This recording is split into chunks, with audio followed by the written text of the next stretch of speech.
If you type in the words, will I ever, into Google, the first thing that comes up is, will I ever find love? The second is, will I ever be enough? And the third is, will I am net worth? We go from love to money real quick. But behind that initial question, will I ever find love, is one of our deepest human fears, being alone. And the fear of being alone was instilled in us at an early age. Remember that kid who played alone in the playground? They were the loner. If you had a birthday party and the cool kids didn't show up, you were considered unpopular. And today, even as an adult, if you go to a wedding without a +1, everyone looks at you like, oh, poor you, are you okay? We're scared of being alone. Even when we're alone, we're not alone. We find a way to stay busy. Studies show we consume up to 34 gigabytes of data per day. One post online said that's like reading The Hobbit every single day, nearly 100,000 words per day. Now, if you're not a Hobbit fan, it's like streaming 25 episodes of Stranger Things. If you're not a Stranger Things fan, it's like playing over 15,000 hours of Fortnite per day. And if you don't like Fortnite,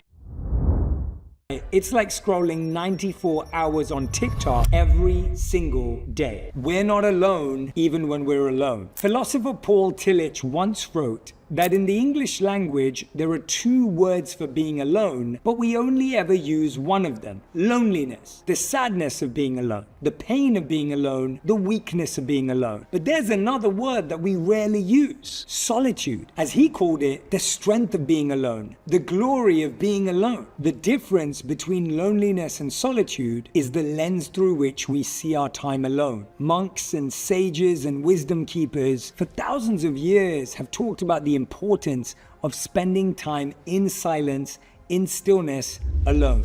In one study, men and women were asked if they wanted to be alone with their thoughts for 15 minutes or give themselves an electric shock. 27% of women chose an electric shock, and 65% of men chose an electric shock because they didn't want to be alone with their thoughts. Being alone with our thoughts can be scary, so I want to give you 3 experiments to try over the next 30 days. Number 1, try and schedule at least 10 minutes every single day for the next 30 days that you spend by yourself. Not with your phone, not with a laptop out, not with an iPad, not in front of a screen, not even reading a book. See which thoughts arise, and then after it, take the moment to reach out to a friend, a family member, or a person that you're close to in order to share what came up for you. Number 2, take yourself out. See if you can muster up the courage to go on a solo dinner date, to go and watch a movie that you've really wanted to see by yourself, giving yourself that experience to enjoy your own company, to sit in the discomfort of what other people might think and what might they project on you because of what you're doing. I promise you that this builds resilience and confidence. That discomfort is so important for self-discovery.